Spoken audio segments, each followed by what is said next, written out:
Predictions and welcome to the Rant Squad. I am the Water Dog. This is Clint Jordan. And this is Bernard. Hey gang, we are doing our game predictions, and as of right now, after week 2, the standings are Brendan is at the top, 9-3 after a 3-3 week. I have finally joined him at 9-3 after a 4-2 and the top dog for week 2. And then we have Clint. Clint went 3-3, 6-6. So he's the low man on the totem pole. But at least he's consistent. At least he's consistent. We will say that for him. He is consistent. There you go.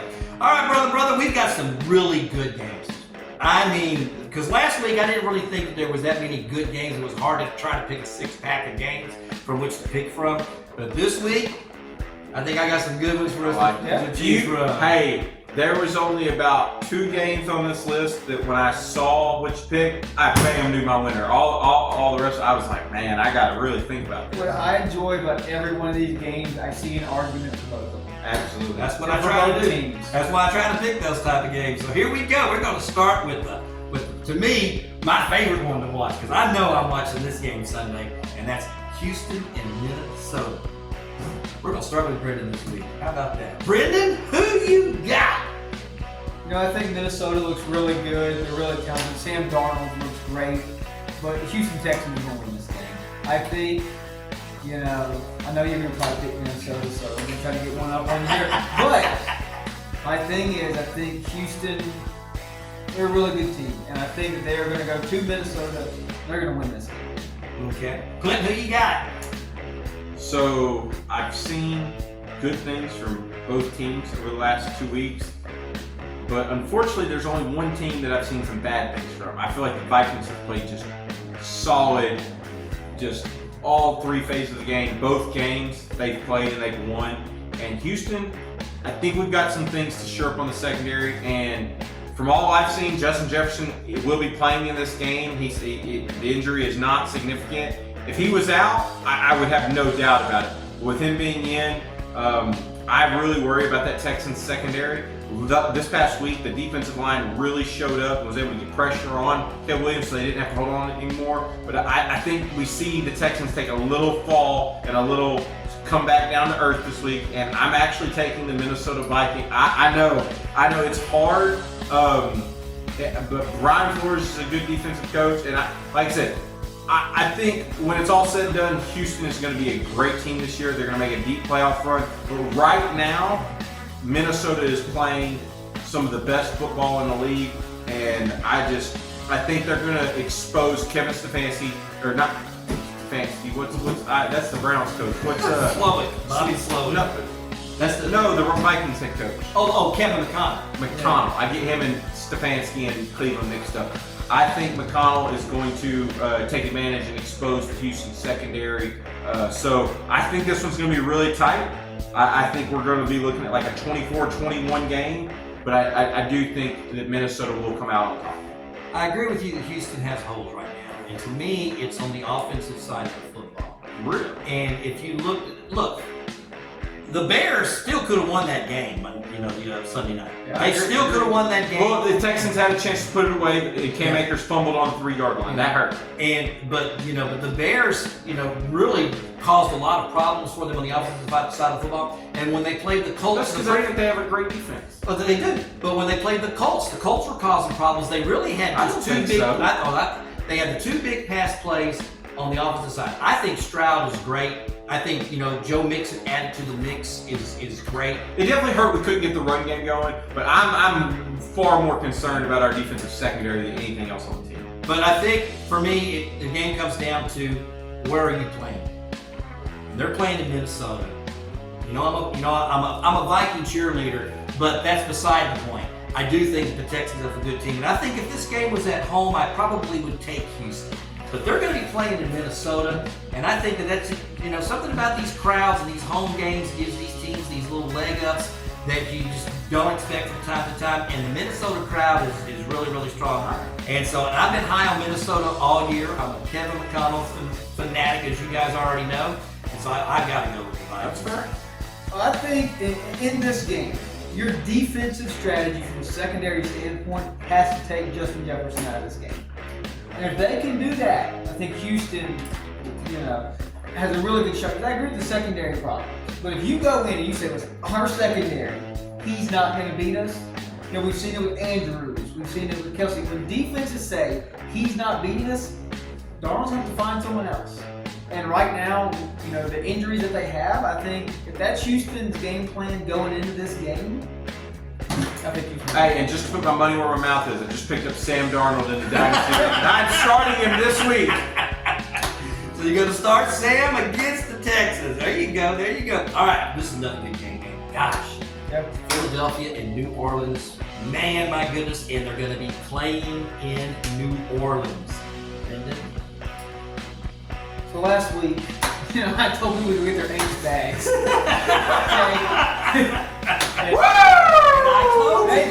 I even said of all the games I was picking last week, that was the only game that I was just so up and down about, And I gave the edge to the Cowboys once again. Home field advantage. It gave the edge at home.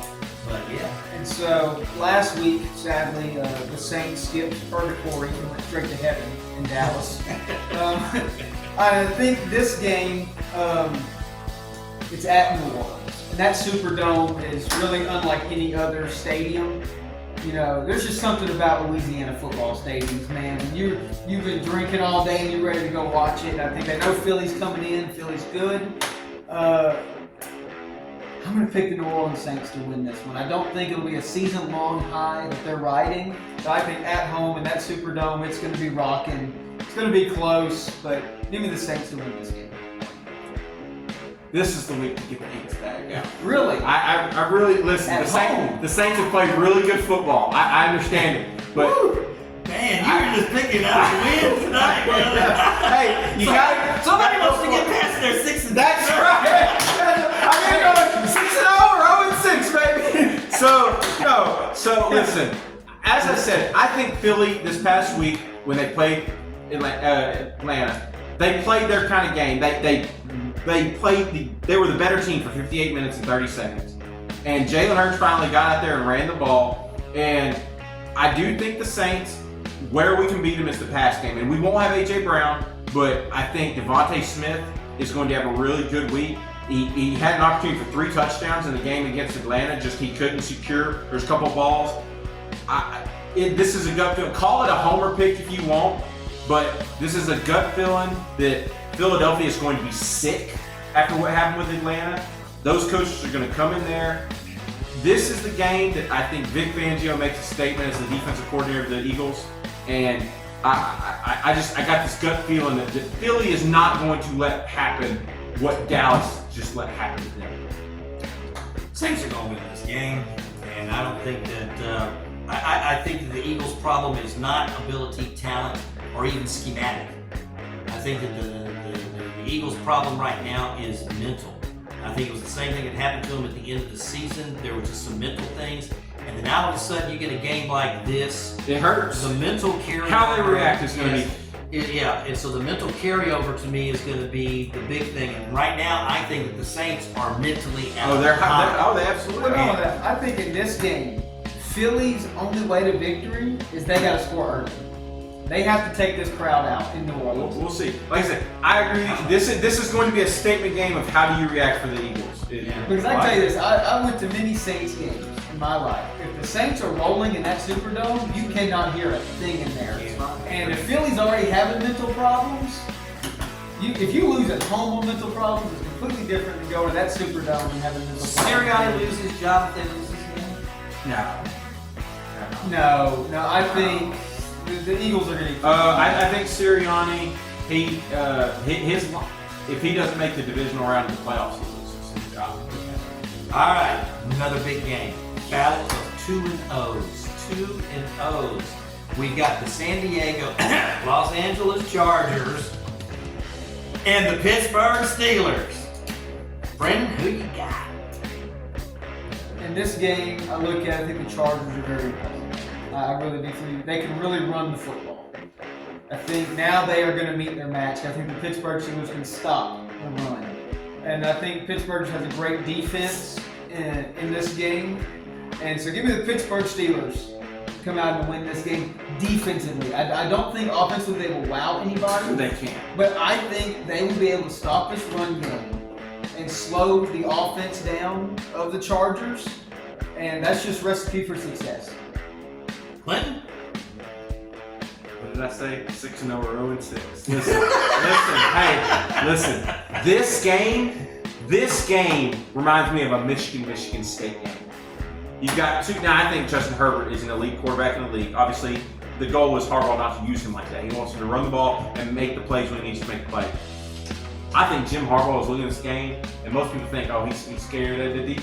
No, he's feasting. He's thinking, man, this is going to be an old school, ground and pounded out game. You look at this past week, Gus Edwards had 18 carries. Jacob Dobbins had 17 carries. They're both getting it down on the ground. Justin Herbert is making the pass plays. Now, fantasy, I do not want any part of this game. I do not, no, really. I don't think there's a player in this game I would start. But I think the Los Angeles Chargers, everybody has said, oh, they've kind of just had two mad victories. This is the statement game. This is Jim Harbaugh. Welcome back to the NFL. I think they're going to go out there and they're going to surprise and they're going to beat the Pittsburgh Steelers. 0-6 or 6-0, baby. The Chargers, I did not pick to make the playoffs. There's a lot of prognosticators that picked them to make the playoffs. There's a lot of people that didn't pick the Steelers to make the playoffs, but I did. The thing that bothers me about the Chargers right now is the fact that, the NFL did them a favor. The NFL did them a favor with these first 2 weeks. You get the Raiders, you get the Panthers, and let's face it, if everybody was judging those first two games, everybody would say the Chargers were going to win those first two games. Okay? If we're being honest about that, we're simply saying, so I do think that the NFL did them a favor. But confidence goes a long way. Yeah, and so there you go. But I do like the way that, the Chargers are playing. I mean, you cannot deny the fact that they are playing Jim Harbaugh type of football, which is run that football, play good defense. They've got two guys on the defensive front that can just put pressure on the quarterback. They can do all those things. The Steelers defense, if they're not the best defense in football, I don't know. They just bring it every game, the energy and everything else that they bring. And I'm still not sold on Justin Fields. I'm not sold on him. If this decision would be easy for me, if Russell Wilson was playing. To me, then this would be a no-brainer. I would go immediately Steelers. But to me, it's still kind of a toss-up. So what's the deciding factor? Once again, they're going to be playing in Pittsburgh. Yeah. They're going to be playing in Pittsburgh, and to me, that's going to be a deciding factor, especially in a pound and ground game where you're going to have a live crowd, live audience that loves defense. So they're going to see a lot of it out there. I got to go with the Steelers. I think I even just kind of took the quarterback equation out of this that you brought up. I think their defense. We're going to see Blitzburg this week. Okay, them terrible towels, and that defense is going to win this game because they will stop the run. Now, if Herbert can throw it all day and put up great passing, okay. Now that could be the surprise ploy. The surprise ploy could be right out of the gate, play action first down, and then. And all of a sudden, you start throwing that ball right out of the gate, Because I think Pittsburgh will come into this game, they're going to shut that run game down and make Harbaugh beat them another way. We're going to find And they have the players to do it. I think if anyone in the NFL to just shut it down, it's Pittsburgh. All right, the battle of I got to get a win this week.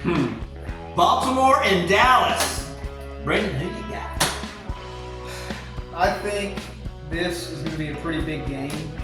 And I made my pick solely, I think, out of desperation. And I think the Ravens are going to win this because they cannot go 0-3. I think them going 0-3, I don't want to say really ends their season, but they are definitely in a hole that nobody wants to be in. And so I think just out of desperation, they will find a way to win this game. For Dallas, I think they lose it. They're in the media. They're the headlines another week. They'll find a way. Come to Jesus meeting. The week after, they'll blow somebody out by 40. But Baltimore has to win this game, and Harbaugh knows that. A veteran coach is going to have his players ready to play because he knows he can't lose this one. You don't want to fall 0-3. I agree with that. What you got, boss?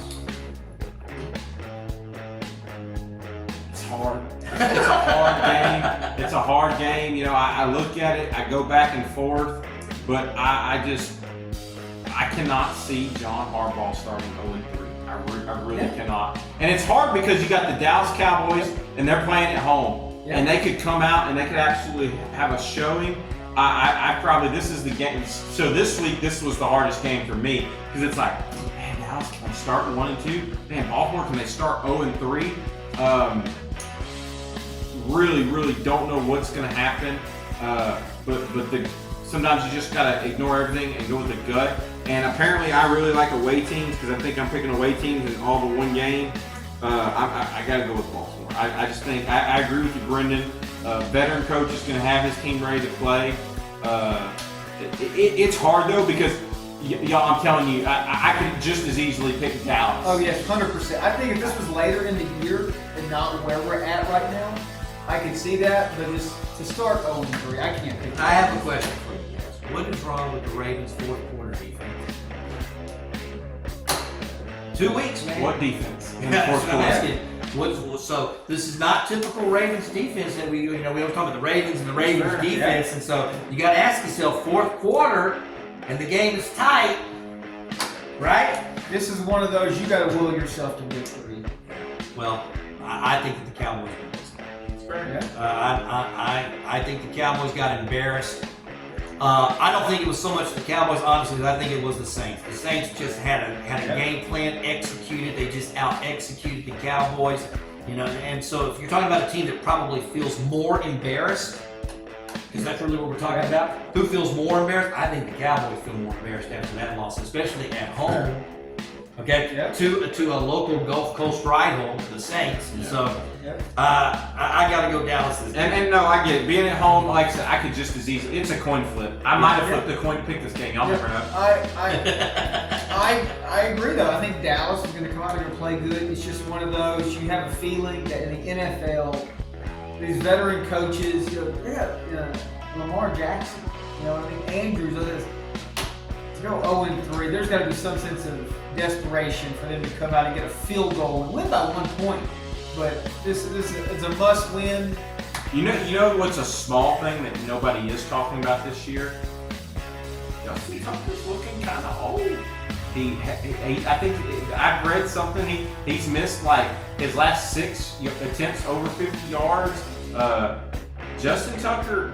And most people, y'all don't think, but look, last week they had 3 more points of regulation, they'd have won. The week before, had he not missed a field goal against Kansas City, they would have won on a touchdown. There wouldn't have been no need for a touchdown and 2 points. I'm just saying, he's been you think he's the longest tenured Baltimore Raven. He's submitted Mr. Automatic. That messes with your head too, man. When you now you can't say, oh, we've got 3 points, now we're just gonna go do whatever we can. That is a very good point. All right, here comes another one, man. It is Detroit, Arizona. My goodness gracious. The Lions took a thumper here last week, and then all of a sudden the Cardinals, man, they just look like something crazy. Mm-hmm. Brendan, who you got, man? This is a tough one. It is a tough one. And I think with this, to me, this was the time. Because I just think Baltimore's going to come out a little bit. Detroit at Arizona, my gut tells me it's going to be a fire without confidence in the game. Gamble, Detroit is going to come out here on full display and beat the Cardinals. I think that defense is going to be ready to go. And it's just one of those gut feelings that Detroit's going. Well, I think the thing is the Cardinals have surprised people these first 2 weeks. Yeah. They played Buffalo tough, played them down to the wire. Probably should have won that game. Yeah. You could have said that they had the opportunity to win that They game. did. No, they did. And then they just go out and they dominate week 2. And Kyler Murray looks like the second coming. So Because I think in this game, it's the defense. The biggest factor to me is the head coach. And not X's and O's. Getting that team motivated and ready to play, there's no better motivational speaker in the league. Okay? And so I think that's why Detroit's going to win. They're going to come out there and play with some fire. I got 2 different views on this game. So I could easily see this being the game that we finally just air raid high scoring that we usually expect from the Detroit Lions. I think you look at the stats from the last couple weeks, Jared Goff, he has the numbers. The passing yards have been there. It's just the red zone. 55 passes. I think what it was last week. 55 passes. I think 370 yards, something crazy. It's just the red zone offense it's like the run game has just disappeared once you get in the red zone. Other than the overtime touchdown that they got with Montgomery. What happened to Sam Laporta? I mean, we really have not seen Sam Laporta. You're absolutely right. And you're talking about your tight end. That's really one of your typically your What I find interesting is you look at the offense, and everybody was excited for him, but I feel like we've seen a shift in Jared Goff is no longer taking what the defense gives him. He's been trying to force it downfield to Jameson Williams. So it may be a bad thing that now they've got this extra speed because I feel like he's trying to force it a little bit. I'm with you though, Brendan. I think this is a Dan Campbell. I think they have not played Detroit football the last 2 weeks. They barely edged it out over the Rams, and they just could not get it done against Tampa Bay last week. I think Detroit is going to come out, but I could really see this game. Like I said, I can see it being high flying. I lean more on I think this is going to be a tough aggressive game between two offenses that are going to want to run the ball. And the way you win this game is time of possession. Whoever wins time of possession in this game will win it, but I'm going to roll with Detroit. Okay. Well, we're all on the same team. I think the Lions are going to win as well for all the same reasons that you guys have said. Let's do the last game. The last game, brother. And we've got another good one, man. Kansas City at Atlanta. Brendan, who you got? I think Atlanta looks really good. For everything against Philly. I know it was late. We talked about that earlier. But I think the Chiefs, for me, until someone beats them, I know Cincinnati had a great shot at beating them. I don't think Atlanta can do it 2 straight weeks. So give me the Chiefs to win this game. Chiefs. Clint. It's simple. The Eagles, they crumble when it comes to time. Who doesn't crumble? Yeah. The damn Kansas City Chiefs. I'm sorry, but Spags might be the best defensive coordinator in the league. He's not afraid to send pressure. And I'll said it once, I'll say it again. Kirk Cousins is playing on a leg and a half.